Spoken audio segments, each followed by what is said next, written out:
সাগরের সৃষ্টি হওয়া লঘুচাপ ঘনীভূত হয়ে নিম্নচাপে পরিণত হয়েছে। আপনারা দেখতে পাচ্ছেন যে তীব্র বাতাস এবং সমুদ্রের যে উত্তাল ঢেউ, সেই উত্তাল ঢেউ বলে দিচ্ছে আসলে সমুদ্রের বর্তমান অবস্থান কথা। আমি এখন রয়েছি চট্টগ্রামের পতেঙ্গা সমুদ্র সৈকতে।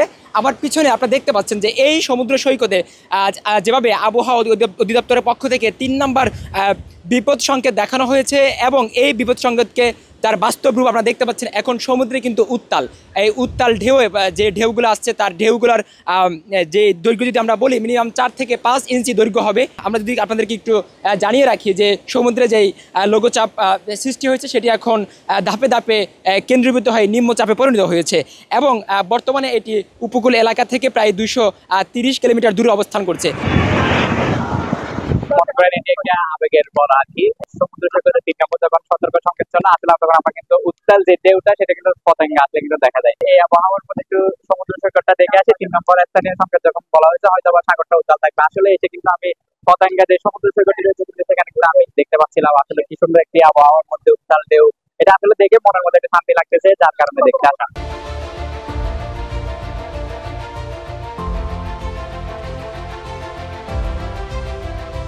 আমরা দেখেছি এই লঘুচাপকে কেন্দ্র করে কিন্তু সকাল থেকে চট্টগ্রামে থেকে ভারী থেকে মাঝারি ধরনের বৃষ্টিপাত হয়েছে এবং এই বৃষ্টিপাতের ফলে কিন্তু চট্টগ্রামের বিভিন্ন জায়গায় সড়কে জলাবদ্ধতা সৃষ্টি হয়েছে এবং সাধারণ যে সকল মানুষজন রয়েছে তারাও কিন্তু আপনার চলাচলে বিঘ্ন ঘটেছে।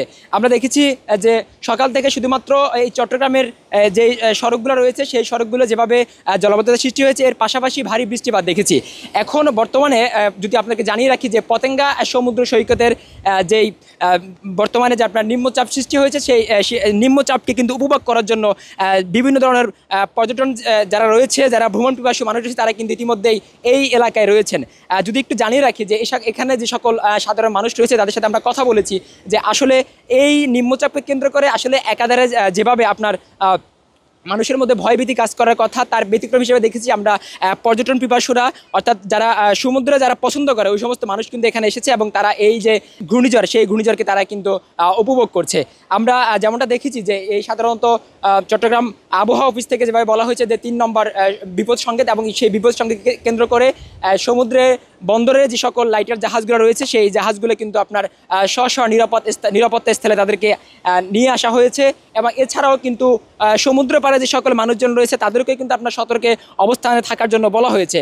তারপরও চট্টগ্রামের সমুদ্র এলাকায় কিন্তু আপনি আসলে যেমনটা দেখতে পাচ্ছেন যে এখানে মানুষের কিন্তু একটু ঢল কাজ করছে এবং মানুষের কিন্তু এইভাবে তাদের যেই সমুদ্র উদযাপন তারা করে যাচ্ছে। তারপর এখানে বারবার বিভিন্ন কর্তৃপক্ষের পক্ষ থেকে বলা হচ্ছে যে মানুষজনকে সতর্ক করা হচ্ছে যাতে করে তারা এই একটু তারা নিজেদের দূরত্ব বজায় রাখে। তো দর্শক সাধারণত বর্তমানে উপকূল এলাকা থেকে এই যে লঘুচাপের যে দূরত্ব সেটা হচ্ছে 230 কিলোমিটার। তাছাড়াও দেখেছি সকাল থেকে বৃষ্টির পাশাপাশি তীব্র বাতাস থেকেছে, বাতাসের গতিবেগ ছিল ঘন্টায় প্রায় 40 থেকে 50 কিলোমিটার। সব কিছু বলা চলে যে চট্টগ্রামের বর্তমান যে অবস্থা সেই অবস্থা কিন্তু একেবারেই স্বাভাবিক নয়, কিন্তু সাধারণ মানুষজনের যে উপস্থিতি সেই উপস্থিতি অনেকটা জানান দেয় যে মানুষের মধ্যে একটি আনন্দ এবং উদ্দীপনার কাজ করছে। তারপরও চট্টগ্রামের আবহাওয়া অফিস থেকে এবং সাধারণ এবং বিভিন্ন সংশ্লিষ্ট মহল থেকে মানুষদেরকে সতর্ক অবস্থানে যাওয়ার জন্য বলা হচ্ছে।